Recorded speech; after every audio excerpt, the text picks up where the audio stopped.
Voilà, donc j'aimerais parler ce matin sur les 4 symboles du Saint-Esprit.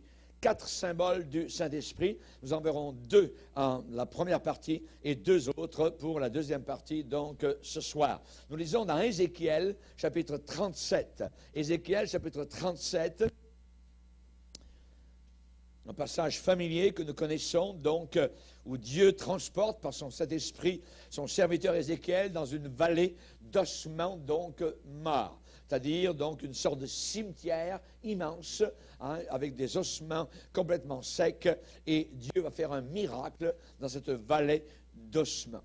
Donc, Ézéchiel, chapitre 37, verset 1er. La main de l'Éternel fut sur moi, et l'Éternel me transporta en esprit. Il me déposa dans le milieu d'une vallée remplie d'ossements.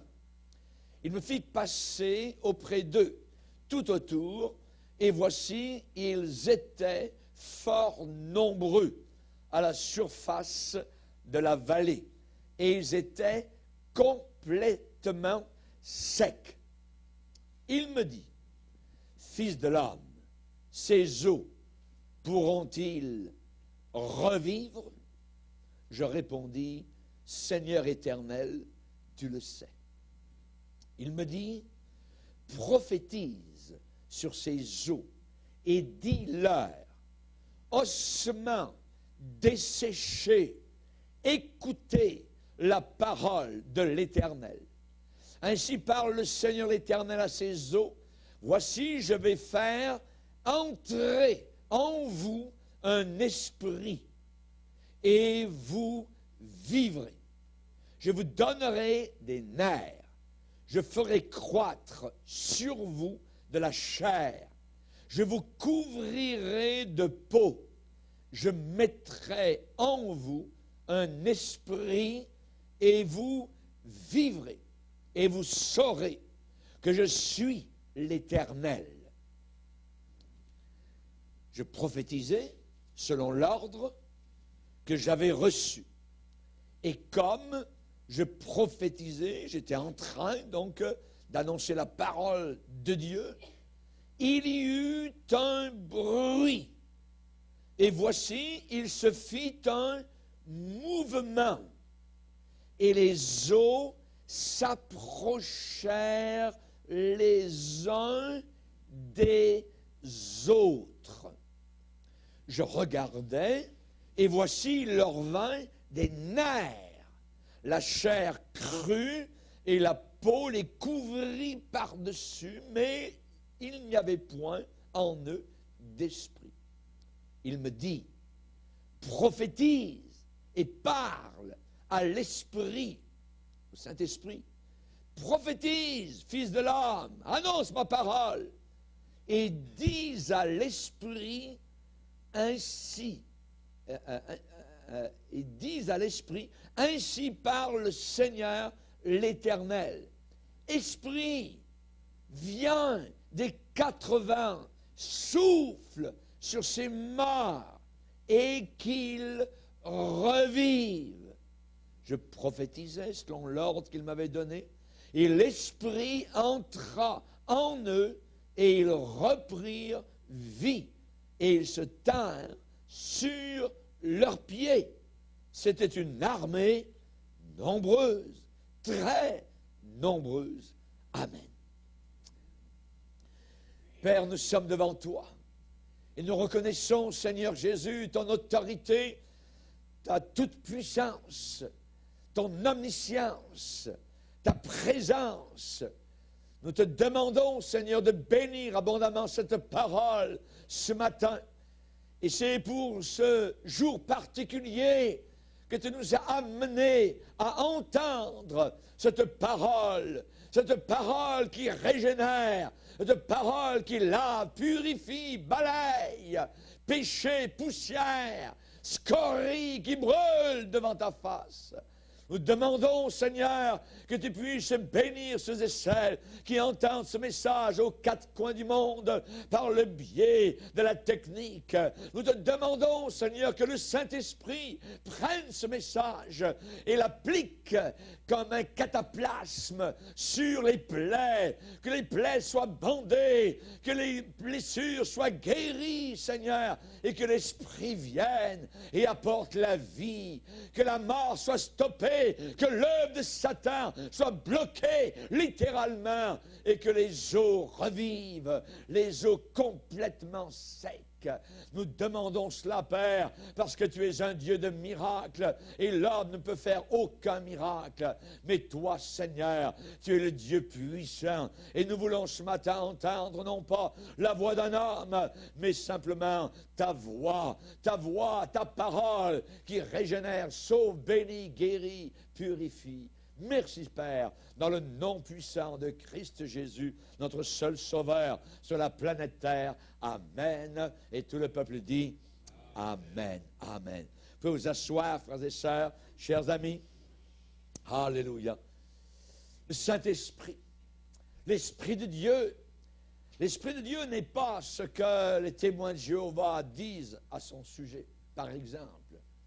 Les témoins de Jéhovah et beaucoup de personnes dans les sectes disent que le Saint-Esprit est la force de Dieu, l'énergie de Dieu. La Bible déclare que l'Esprit est une personne qui voit, qui sent, qui ressent, qui voit, qui parle, qui entend. C'est une personne, c'est quelqu'un, le Saint-Esprit. Ce n'est pas une force, non, puisque la Bible dit « n'attristez pas ». Le Saint-Esprit. Vous ne pourrez jamais attrister l'électricité de votre maison.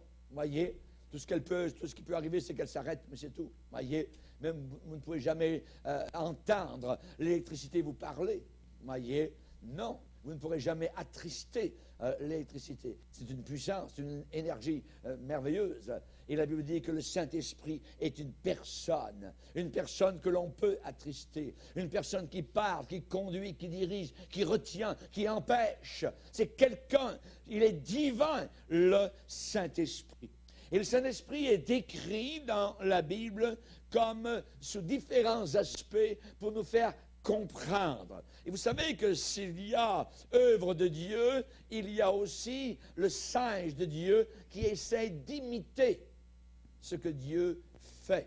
Et particulièrement, s'il y a les symboles du Saint-Esprit. Les symboles du Saint-Esprit sont l'air, l'eau, l'huile, le feu. Et vous savez que dans le mouvement diabolique du Nouvel Âge, eh bien, il y a aussi l'air, l'eau, le feu, et ainsi de suite. Et en plus, ils ajoutent le serpent. Hein. On sait qui est le serpent, et c'est Satan. S'il y a œuvre de Dieu, le diable va essayer d'imiter l'œuvre du Seigneur. Mais le Saint-Esprit est décrit dans la Bible comme l'air, comme l'eau, comme de l'huile et comme du feu.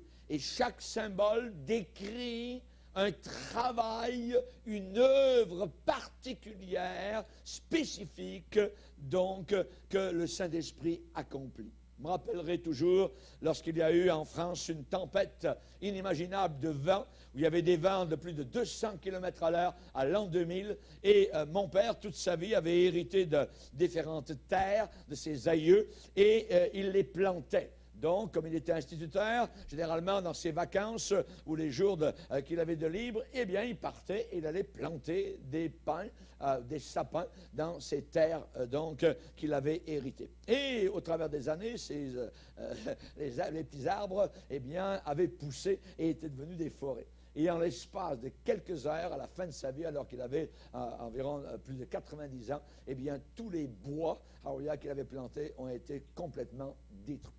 En quelques heures. Le vent, si puissant, eh bien, a fait un ravage inimaginable, et pas seulement dans la région où il vivait à cette époque-là, mais aussi dans différents coins de la France. On voit que le vent est capable de détruire. Voyez, nous ne voyons pas le vent, mais on voit l'œuvre qu'il est capable d'accomplir.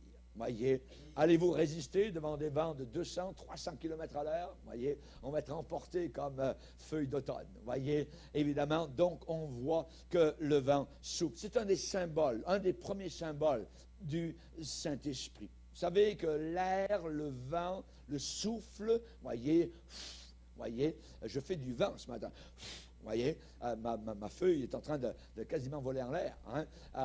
Et quand vous mettez votre micro-ondes sur ventilation, chouc, ça s'en va dehors. La fumée, normalement, ça va à l'extérieur. C'est un des symboles du Saint-Esprit, le souffle. Lors de la création de l'homme, puisque nous avons été créés par Dieu, nous ne sommes pas le fruit du hasard, comme les évolutionnistes veulent nous le faire croire. Nous ne sommes pas des singes évolués, des animaux évolués. Nous avons été formés par Dieu. Et dans la Bible, il est dit, l'Éternel Dieu forma l'homme de la poussière de la terre. Et Dieu souffla, notez le verbe, souffla dans ses narines.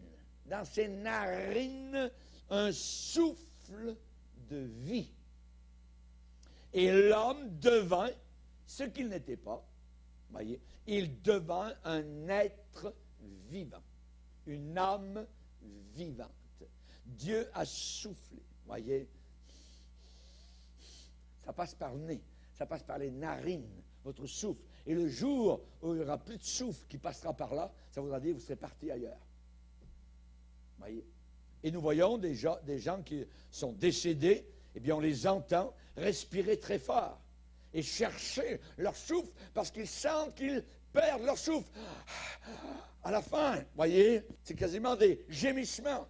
Et parfois, nous sommes inconscients quand tout va bien dans nos années sur Terre. Nous pensons que nous sommes maîtres, finalement, donc, notre souffle.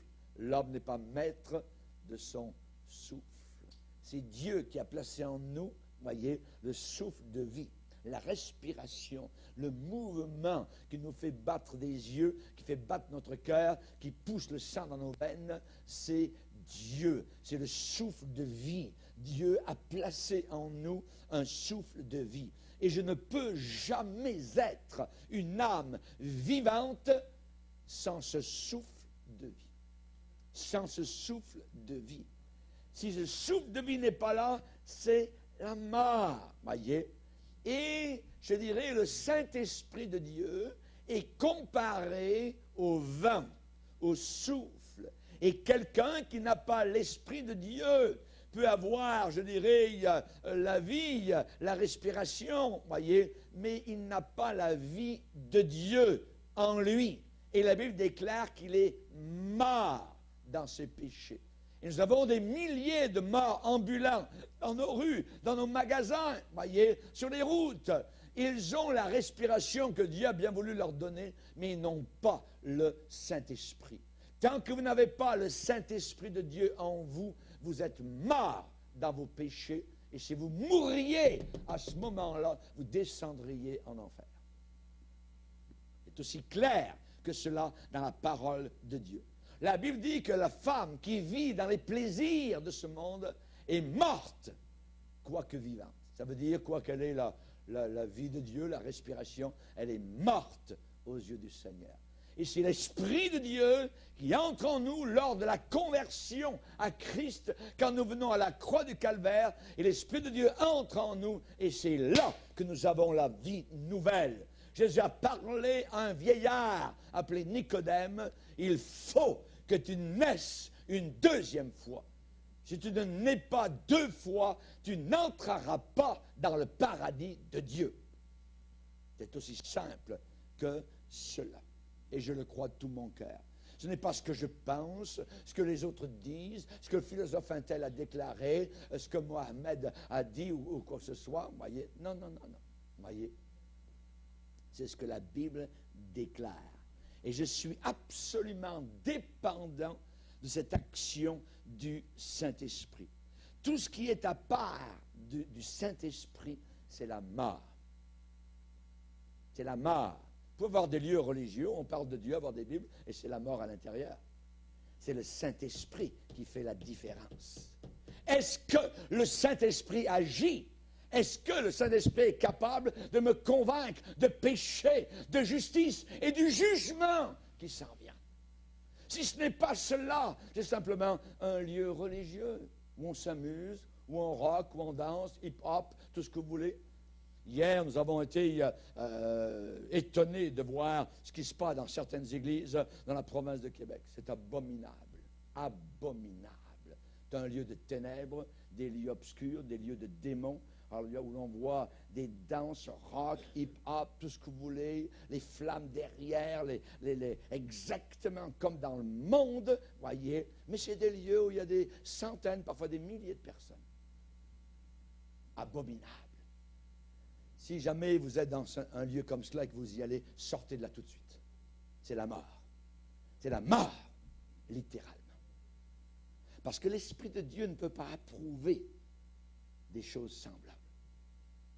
Je suis absolument dépendant de l'action du Saint-Esprit. Tout ce qui est à part du Saint-Esprit, c'est la mort, voyez. C'est la formalité. C'est du bruit, peut-être, beaucoup de bruit, mais c'est sans vie. C'est du rituel. La Bible nous dit par exemple qu'au travers du corps de Christ, le corps de Christ authentique, l'Église authentique, il y a des gens méchants qui provoquent, des provocateurs, voyez, qui provoquent des divisions.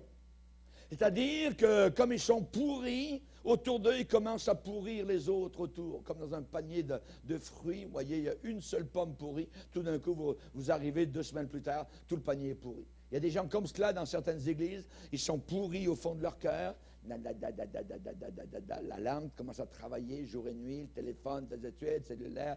Et tout d'un coup, il y a une partie du panier qui est complètement pourrie. Voyez.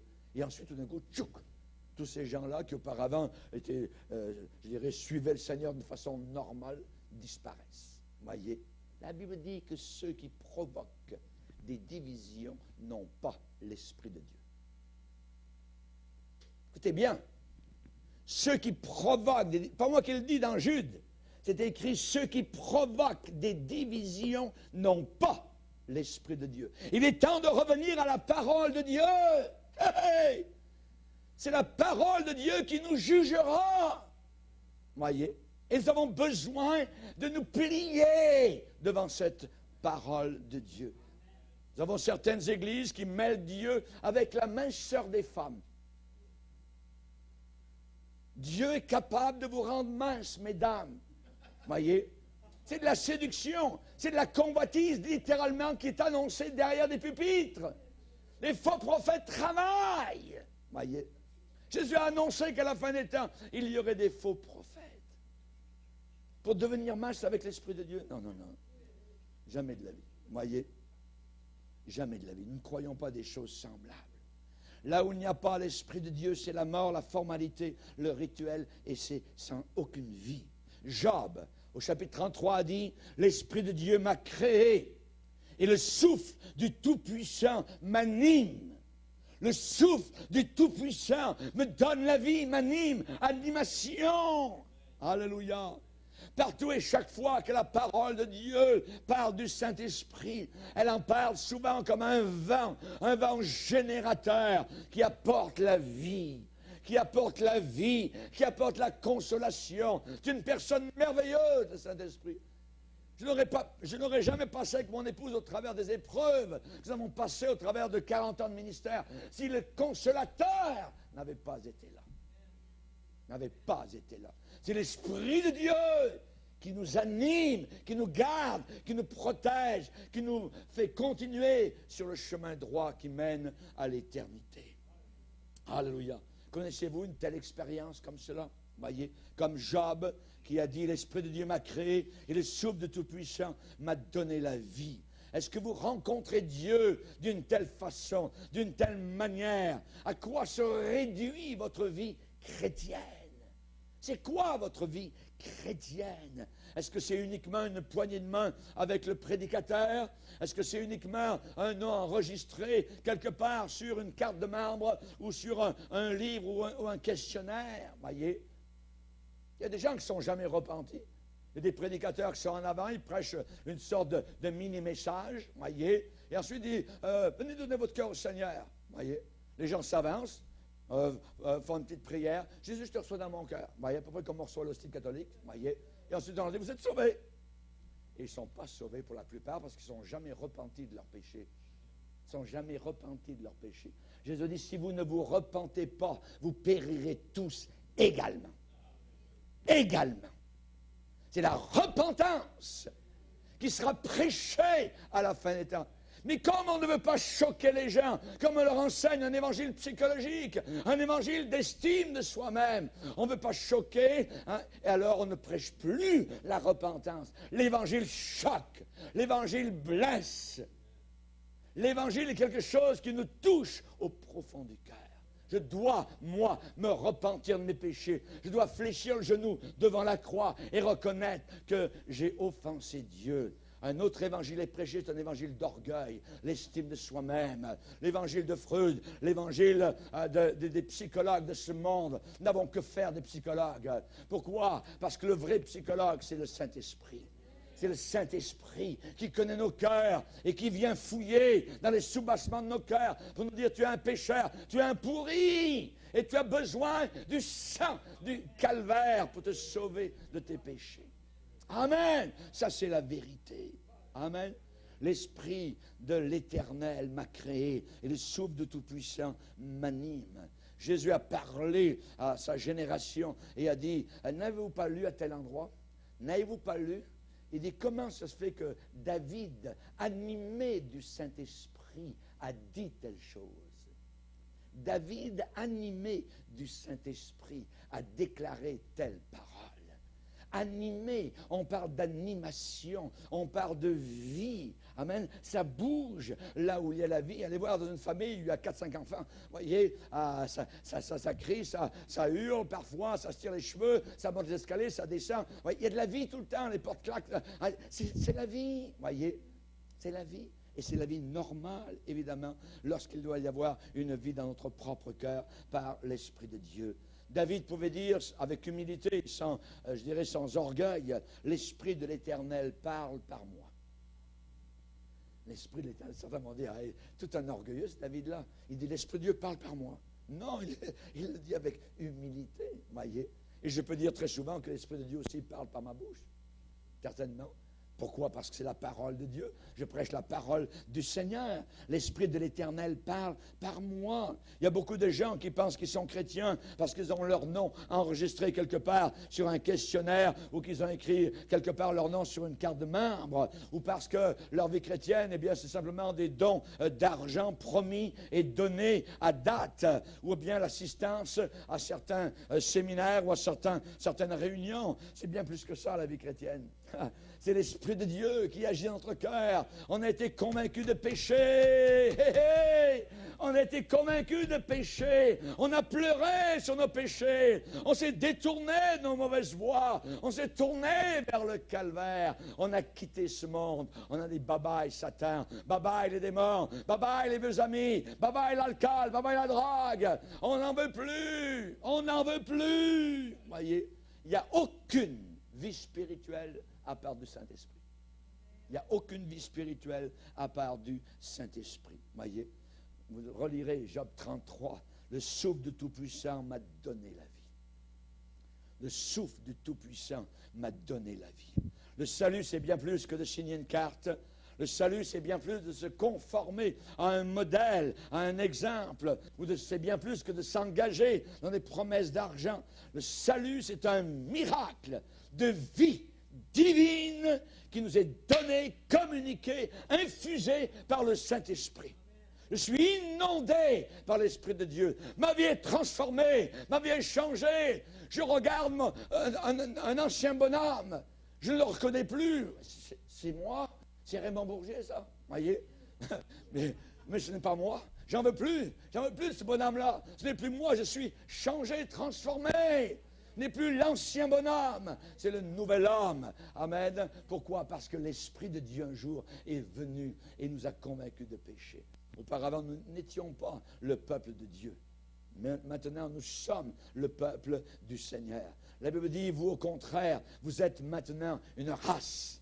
Alléluia, une génération élue, choisie, Vous êtes un sacerdoce royal. Vous êtes des fils et des filles du roi. Vous êtes une nation à part, une nation sainte. Vous êtes un peuple acquis. Ça veut dire que ce peuple a été payé, ce peuple a été acheté. Il y a eu une transaction qui a été faite au calvaire, gloire au Seigneur. Le sang a été payé, le sang a coulé silencieusement, non pas le sang d'un homme qui est impur, mais le sang d'un homme qui était Dieu en chair, le Fils de Dieu, mourant pour nos péchés, était en train de payer. C'est lui ma rançon. C'est lui ma rançon. Alléluia. Gloire au Seigneur. Le salut est un miracle de vie divine donné, infusé par le Saint-Esprit. On comprend pourquoi le Seigneur Jésus a pu dire, j'ai caché ces choses aux sages de ce monde, aux orgueilleux de ce monde, aux intelligents de ce monde, à la matière grise de ce monde, aux savants de ce monde. Ils ne savent pas, ils ne connaissent pas. J'ai caché ces choses-là, mais je les ai montrées aux enfants, à des enfants. Venir vers Jésus-Christ comme un enfant, simplement. Amen. C'est vrai, Seigneur, j'ai besoin de toi. Je sais qu'un jour, la pompe de mon cœur va sauter et je vais passer dans l'éternité. Et les cimetières sont là pour nous le dire, les salons funéraires sont là pour nous le dire, voyez, et pour nous dire quoi? Pour nous dire, tu vas quitter la terre un jour. C'est une question de temps. Juste une question de temps. Dieu t'a donné un certain délai, voyez, et évidemment, tu as besoin de te préparer. La Bible dit, prépare-toi. Qu'on soit chrétien, qu'on soit païen, on a besoin de se préparer à rencontrer notre Dieu. Et je ne veux pas ce jour-là qu'il soit mon juge, je veux qu'il soit mon ami. Amen. Hallelujah. Aujourd'hui, il y a des gens qui font face à la mort en bravant Dieu de leur regard. Oui, mais le moment, je dirais 2 minutes après qu'ils sont morts, c'est des cris abominables pour l'éternité. Parce qu'ils ne sont pas repentis. Et c'est pour toujours. Et c'est pour l'éternité. Vous croyez que là-haut, dans le ciel, comme croient les musulmans, que c'est un lieu de sexualité? Un homme avec 72 vierges s'amusant de la sexualité. L'homme qui a bâti la religion musulmane était un homme possédé de Satan. N'oubliez jamais ça. Mohammed était un homme possédé par Satan. J'aimerais vous dire que la religion musulmane est une religion diabolique. Diabolique. Et tous ceux qui croient à cette religion descendent tous vers l'enfer. Se suicider pour faire valoir que ta religion est bonne? Tuer du monde autour de toi pour faire croire que ta religion est bonne? Jamais de la vie. La religion musulmane est une religion qui est due pour être terminée et qui s'en va vers le chaos totalement. Bientôt, elle n'existera plus. Mais la parole de Dieu va continuer pour toute l'éternité. Ô Seigneur, ta parole est scellée dans le ciel pour toute l'éternité. Le ciel, la terre vont passer, mes paroles ne passeront pas, a dit Jésus-Christ. Mes paroles ne passeront pas. Vous pouvez vous battre contre la parole de Dieu, mais vous allez avoir un petit point cassé. Et la parole de Dieu va continuer à demeurer, votre mort étant achevée. Chers amis, le salut, c'est très important. J'ai caché, a dit Jésus, ces choses, choses merveilleuses. Ces choses, c'est des choses merveilleuses que nous connaissons. Nous nous baignons littéralement dans l'amour de Dieu, dans la connaissance de Dieu, et n'avons pas assez de temps. Ne perdez plus votre temps avec le monde. Ne perdez plus votre temps à discutailler. Non, placez votre temps maintenant dans les Écritures, dans la parole de Dieu, dans la communion fraternelle, dans les réunions. Apprendre à connaître celui qui était sur la croix et qui aujourd'hui est glorifié par des milliards d'anges, d'archanges qui le louent, l'adorent dans la gloire éternelle. C'est lui, Jésus-Christ, qui pardonne tes péchés. C'est lui qui te sauve. C'est lui qui te guérit de toutes tes maladies. Alléluia. Merci Seigneur. Merci Seigneur. L'évangéliste a besoin de bien plus qu'un beau petit programme pour entretenir et amuser les gens. Vous voyez, l'Église s'amuse aujourd'hui. L'Église s'amuse, l'Église apostate, l'Église qui n'est ni froide, ni bouillante. une église qui sera vomie. Et quand Dieu vomit quelqu'un, il le vomit jusqu'au fond de l'enfer. Je te vomirai de ma bouche, parce que tu n'es ni froid, ni bouillant. Dieu ne peut pas les accepter. Quand moi, il y a quelque chose qui ne passe pas dans mon estomac, voyez, ça commence à bouger. Oh, on file mal, voyez.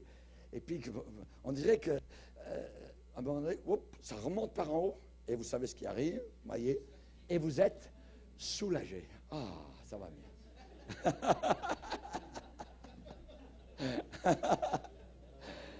Et le Seigneur va être soulagé bientôt. Parce qu'il y a une catégorie de personnes qui ne peut pas accepter. Voyez, chers amis, le pasteur a besoin de bien plus qu'un beau petit programme, voyez, pour entretenir, amuser les gens. Et ces gens-là ont besoin du Saint-Esprit.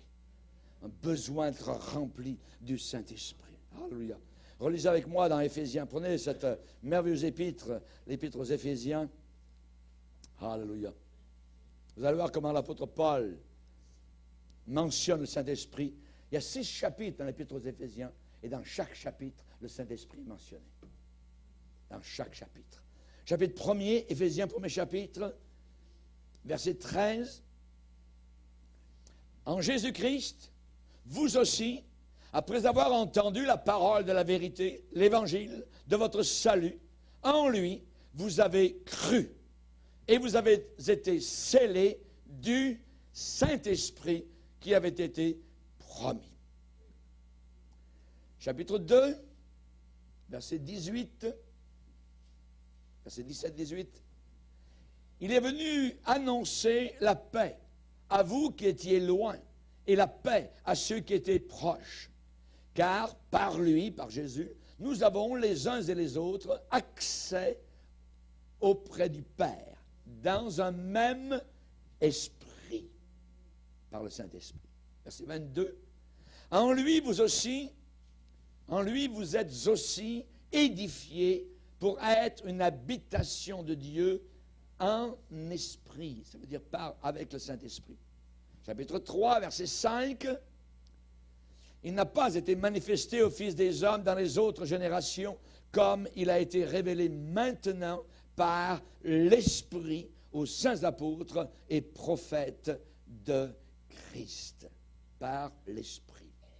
Chapitre 3, verset 16, la prière de Paul, qu'il vous donne, selon la richesse de sa gloire, d'être puissamment fortifiés par son Esprit.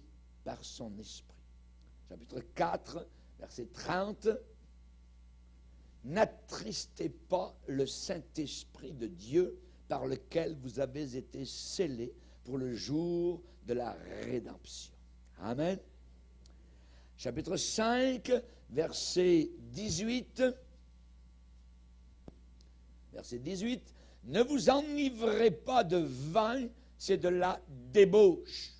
On pourrait dire au Québec de la bière aussi. Ouais. Soyez au contraire, le contraire, remplis de l'Esprit. Amen. Être rempli du Saint-Esprit. Chapitre 6, verset 17, on décrit l'armure du chrétien avec ses différents éléments. Et Paul parle du casque. Prenez aussi le casque du salut et l'épée de l'Esprit, qui est la parole de Dieu. Et ensuite, il ajoute, faites en tout temps par l'Esprit toutes sortes de prières et de supplications. Amen. L'Esprit, le Saint-Esprit, est tout puissant. Et sans l'Esprit de Dieu, c'est la mort. C'est littéralement la mort. Et Ézéchiel a été transporté par l'Esprit de Dieu dans un immense cimetière en forme de vallée.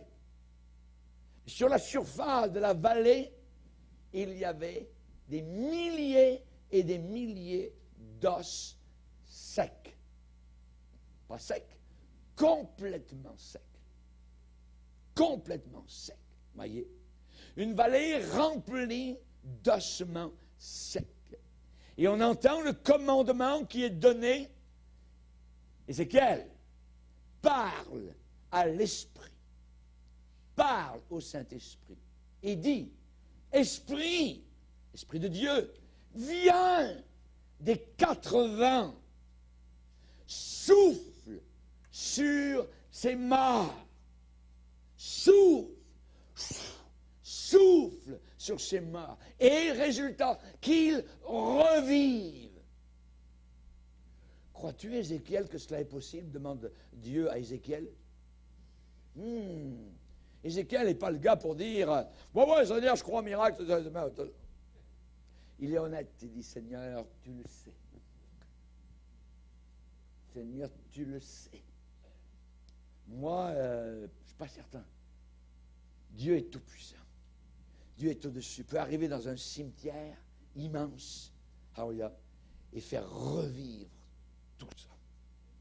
De la mort, il amène la vie. Parle à l'Esprit. Prie le Saint-Esprit. Demande, Esprit de Dieu, viens des 80. Voyez? Lui seul est capable de restaurer la vie. Personne d'autre. Pas le médecin, pas le prédicateur. C'est le Saint-Esprit qui restaure la vie. L'Éternel est mon berger. Il restaure mon âme. Quand vous n'avez pas mangé depuis 3 jours, vous avez déjà vu quelqu'un qui n'a pas mangé depuis 3 jours, puis vous regardez son assiette. Oui. Il est restauré. Et à la fin, il dit merci madame, c'était vraiment un bon repas. Il est restauré. Amen. Et parfois notre âme est affamée. Notre âme est sèche. Et elle a besoin d'être restaurée. Qui va la restaurer? Le psychologue, le monsieur là-bas, ma tante un tel, mon oncle là-bas. Non, rien ne pourra les restaurer. Uniquement l'Esprit de Dieu, qui est appelé dans la Bible le consolateur. C'est quelqu'un qui console, c'est quelqu'un qui fortifie, c'est quelqu'un qui vient et qui nous conduit toujours vers un seul endroit, là où le sang a coulé. Un endroit sombre et un endroit rouge en même temps. Il nous conduit au calvaire. C'est là que nous devons nous humilier et c'est là que notre âme est restaurée. Lui seul est capable de changer quelque chose qui est mort en quelque chose de vivant. Lui seul est capable de faire cela. Lui seul est capable de changer de l'eau en vin, de l'eau insipide, de l'eau incolore, de l'eau inodore, de l'eau qui n'a pas de saveur. Lui seul est capable de donner une couleur à notre vie, une odeur, une direction, un sens tout nouveau et frais. Alléluia. Nous ne sommes plus dans le vieux, nous sommes dans le neuf et pour longtemps. Amen. Vous aimez vivre dans le neuf? Quand vous êtes avec Jésus, vous êtes dans le neuf. Ce confort qu'il vous accorde. Merci Seigneur. Merci Seigneur. Il est capable de stopper les pertes. Nos vies parfois sont comme des passoires. Voyez? Il y a des gens qui, par exemple, il y a des gens qui gagnent beaucoup d'argent. Voyez? Ils en mettent. C'est comme une passoire. Dieu a dit dans un certain prophète âgé, vous avez amassé, j'ai soufflé dessus. Si ce n'est pas Dieu qui vous aide, vous pouvez travailler toute votre vie à 30 heures par jour, voyez. Vous pouvez étudier jusqu'à ce que vos pupilles tombent sur votre bureau et ça ne mènera à rien du tout. Voyez. Vous avez besoin de vous conformer à la parole de Dieu, à l'Esprit de Dieu. Et c'est là que le Seigneur vous bénira. Et votre vie ne sera plus une passoire. Il a stoppé le sang qui coulait de la femme qui avait une perte de sang.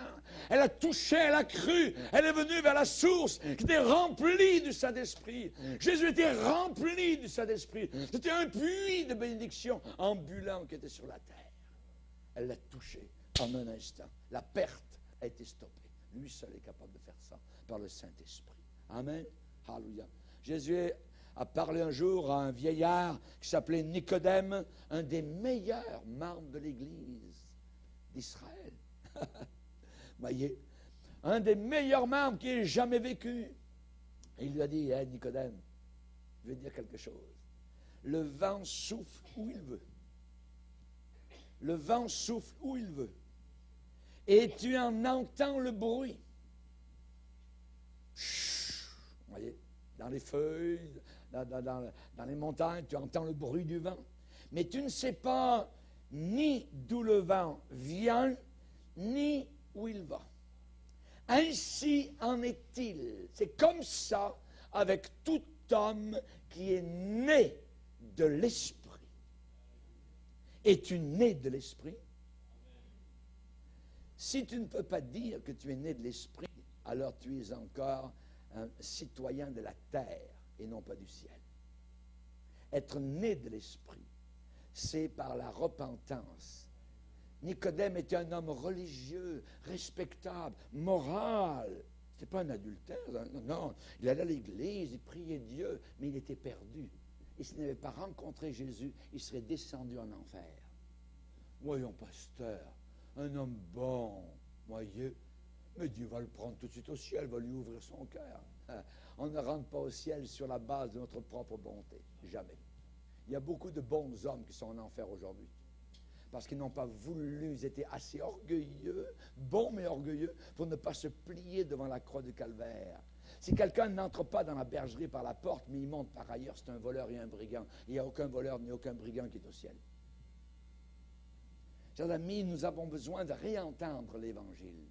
Nous avons un paquet de bonhommes et de bonnes femmes dans les églises qui ne sont pas sauvés. Ils n'ont pas entendu le message de la repentance, de la nouvelle naissance. Nicodème, avec toute ta religion, tu n'es pas sauvé. Avec toute ta bonté, tu n'es pas sauvé. Tu es sauvé uniquement par Jésus-Christ et un Jésus-Christ cloué, crucifié, enterré, ressuscité des morts. C'est le seul moyen. C'est le seul moyen. À moins d'être né de l'Esprit, vous n'êtes jamais né de nouveau. Et je vous le dis comme pasteur. Il ne faudrait pas que vous arriviez un jour dans le ciel. Mais pasteur, vous ne nous avez jamais avertis. Vous n'avez pas dit, j'étais là un dimanche matin du mois de mai 2011, et vous n'avez pas dit. Vous avez été méchant, vous auriez dû me dire. J'aurais dû me repentir de mes péchés. Je vous le dis maintenant. Je vous le dis. Repentez-vous. Repentez-vous de vos péchés. Sinon, vous périrez tous également. Vous périrez tous également. Voyez. Saul de Tarse était un homme religieux. Y avait-il un homme plus religieux que Saul de Tarse? Ah, certainement. Il observait la loi, puis tout ça, puis les sabbats, puis pas de porc, puis ceci. Mais il est capable de tuer. Capable de tuer Étienne. Est-ce qu'un tueur peut aller au ciel? Non. Voyez. Jusqu'au jour où Dieu l'a plaqué au sol, littéralement sur le chemin de Damas. Et vous connaissez l'histoire. Qui es-tu, monsieur? Je suis Jésus que tu persécutes. Il serait bien dur de regimber contre les aiguillons. Cet homme a été transformé. Transformé, littéralement. Sauvé, pardonné, justifié. Merci Seigneur. Sa religion l'avait amené nulle part. Et il dit maintenant, je considère toutes choses comme de la boue. Mes diplômes, mon ancienne religion, tout ce que les hommes pouvaient dire de moi, c'est du fumier, littéralement. Pourquoi? Par rapport à la connaissance de Christ. Je veux le connaître encore plus. Il m'a sauvé. Tout le reste n'est que de la boue, littéralement. C'est Paul qui en parle aux Philippiens. Voyez, la lettre tue, mais l'esprit vivifie. L'Esprit apporte la vie. Amen. C'est poussé par l'Esprit que des hommes ont écrit ce livre. Ce livre est merveilleux. Dieu a dit à Jean dans l'Apocalypse, mange-le, mange-le. Pas les pages, les paroles. Nourris ton âme avec les paroles de la Bible. Amen. Alléluia. Mange ce livre. Pourquoi? Parce que c'est poussé par l'Esprit que des hommes ont écrit. Alléluia. Relisez avec moi dans l'évangile de Luc. Luc, premier chapitre. Luc, premier chapitre. On nous parle ici d'un homme qui s'appelle Jean-Baptiste. Dans Luc, premier chapitre, verset 14, on dit à son père, qui était un pasteur, Zacharie, un ange céleste lui dit ce qui va arriver à son épouse vieille qui va être enceinte. Tu vas avoir un bébé, un fils, verset 14, il sera pour toi un sujet de joie et d'allégresse. Et plusieurs se réjouiront de sa naissance, car il sera grand. Et quand la Bible dit grand, c'est grand. Il sera grand devant le Seigneur. Il ne boira ni vin, ni liqueur enivrante, Et il sera rempli de l'Esprit Saint dès le sein de sa mère. Il ramènera plusieurs des fils d'Israël au Seigneur leur Dieu. Il marchera devant Dieu avec l'Esprit, avec le Saint-Esprit et la puissance d'Élie pour ramener les cœurs des pères vers les enfants et les rebelles à la sagesse des justes. Là, on annonce que Jean-Baptiste sera rempli du Saint-Esprit. Ensuite, Marie, toujours le même chapitre. L'ange lui dit, verset 35, « Le Saint-Esprit viendra sur toi, la puissance du Très-Haut te couvrira de son ombre. C'est pourquoi le Saint-Enfant qui naîtra de toi sera appelé Fils de Dieu. » Fils de Dieu. Les musulmans disent, « Et Dieu n'a pas de fils. » Leur Allah n'est pas mon Dieu. Parce que mon Dieu a un fils. Et mon Dieu ne s'appelle pas Allah, il s'appelle Jéhovah, l'Éternel, Yahweh. Ensuite, l'Esprit de Dieu, une amie, ici Élisabeth, verset 41. Dès qu'Élisabeth entendit la salutation de Marie, son enfant tressaillit dans son sein, et elle fut remplie du Saint-Esprit. Elle s'écria d'une voix forte, et vous connaissez évidemment donc la louange qui est sortie de la bouche d'Élisabeth. Ensuite, un peu plus loin, chapitre 1er, verset 67. Zacharie, son père, qui avait été incrédule, était devenu muet. Et quand l'enfant est né, vous voyez, et qu'il a dit, on va l'appeler Jean. Verset 67, Zacharie, son père, fut rempli du Saint-Esprit. Encore l'Esprit de Dieu. Seigneur, remplis-nous du Saint-Esprit. Amen. Hallelujah. Ensuite, alors que Marie et Joseph vont au temple porter le bébé Jésus pour la consécration, verset 25, chapitre 2, verset 25, il y avait à Jérusalem un homme appelé Siméon. Cet homme était juste et pieux, et il attendait la consolation d'Israël. L'Esprit Saint était sur lui. Il avait été divinement averti par le Saint-Esprit. Amen. Il y a des gens qui nous disent qu'ils ont été avertis par Dieu que la fin du monde avait lieu hier. Voyez? Mais ce n'est pas l'Esprit de Dieu. Voyez? C'est un faux esprit, ce sont des faux prophètes. Mais ici, divinement avertis par le Saint-Esprit qu'ils ne mourraient pas avant d'avoir vu le Christ du Seigneur. Et il est venu au temple poussé par l'Esprit. Amen. Des fois, le matin, vous êtes en train de vous raser, les femmes vous pomponnez, et vous dites, on s'en va à l'église, on se prépare notre cœur, peut-être une louange. Et vous êtes poussé par l'Esprit. C'est l'Esprit de Dieu qui vous dit, oui, c'est le bon endroit. Oui, tu vas voir tes frères et sœurs. Oui, tu vas louer le Seigneur. Oui, tu vas chanter. Oui, il y aura la prière. Oui, tu vas entendre la parole de Dieu. Tu auras ton pain spirituel. C'est l'Esprit de Dieu qui nous pousse, comme Simeon a été poussé par l'Esprit à venir au temple. Alléluia. Gloire au Seigneur. Je suis content quand on nous dit allons à la maison du Seigneur. Amen. Que Dieu soit béni. Je suis content quand le dimanche soir la porte est fermée et que les dernières personnes sont parties et on est là joyeux, rempli, béni. La journée du dimanche a été un moment merveilleux, autant le matin, l'après-midi, le soir. On s'est rencontrés entre frères et sœurs. On a goûté la bonne parole de Dieu et les puissants du siècle à venir. C'est quelque chose de merveilleux. Amen. Les païens ne connaissaient rien de ça. C'est des mendiants. Voyez? C'est des damnés, c'est des maudits, c'est des perdus. Que Dieu ait pitié d'eux. Que Dieu ait pitié d'eux. Dieu a tellement aimé le monde qu'il a donné son Fils unique. Il les aime. Mais s'ils ne veulent pas se tourner vers lui, hélas, hélas, 3 fois hélas. Voyez? Nous leur parlons, nous leur disons. Jésus ne nous a pas dit de convertir le monde, de prêcher pour le monde entier. Prêchez, parlez, dites. Voyez? Si vous claquez la porte au nez, c'est pas grave. Ils ont entendu. Ce que vous lirez sur la terre sera lié dans le ciel. Ils ne pourront jamais dire qu'ils n'ont pas entendu. Ils ont entendu. Votre bouche a parlé. Et si nous ne parlons pas, les pierres vont crier. Jésus dit, vous êtes mieux de parler. Parlez de Jésus. Amen. Parlez du Seigneur. Que Dieu soit glorifié. Alléluia.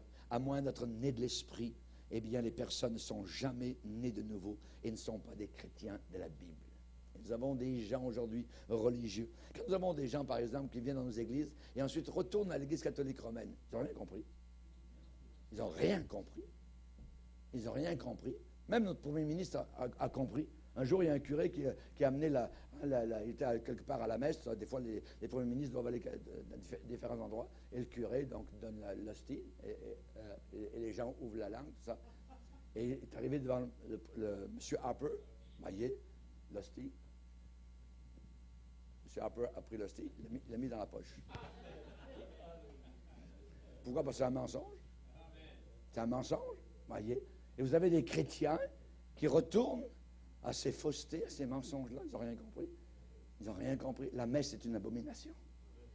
Une abomination. Ils n'ont pas besoin de ces choses-là quand vous connaissez le Seigneur. Je pensais vous parler sur 2 symboles. Je ne vous parlerai que d'un seul ce matin. Ça suffit. On va en voir d'autres ce soir. Amen. Baissons nos têtes, prions le Seigneur.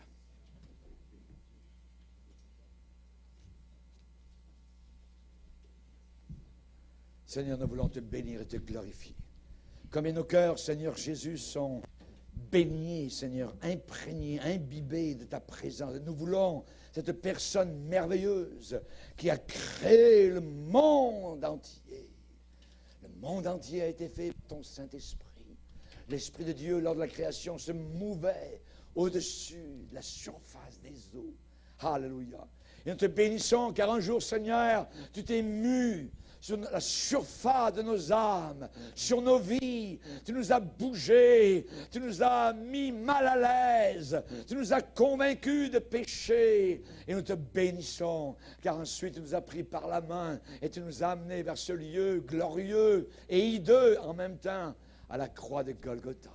Et là, nous avons plié le genou. Là, nous avons déposé notre sac sale. Nous avons déposé nos péchés, nos scories. Nous avons déposé, Seigneur, nos cancers. Nous avons déposé nos péchés cachés. Et nous te bénissons. Nous nous sommes relevés, remplis de ta grâce, le visage illuminé. Tu as chassé notre honte. Merci, Seigneur. Tu nous as justifiés. Tu as fait de nous des fils et des filles de Dieu. Alléluia. Béni soit ton nom. À cause de Jésus, ton Fils, que nous voulons connaître et servir de mieux en mieux. Ce matin, Seigneur, touche les cœurs. Bénis les âmes qui ont besoin de ta grâce, qui ont besoin de se repentir, qui ont besoin de ton secours. Nous ne voulons pas être des Nicodèmes, nous ne voulons pas être des Sauls de Tarse, religieux mais non régénérés. Nous voulons être, Seigneur, des Paul. Nous voulons être, Seigneur, des gens libérés, sauvés, pardonnés, justifiés, changés, transformés, métamorphosés par ta puissance glorieuse, celle de la personne du Saint-Esprit. Ô Sainte Trinité, Père, Fils et Esprit, nous te bénissons et nous te glorifions. Alléluia. Merci de créer en nous, Seigneur, un cœur nouveau pour ta gloire. Amen. Et tout le peuple dit Amen.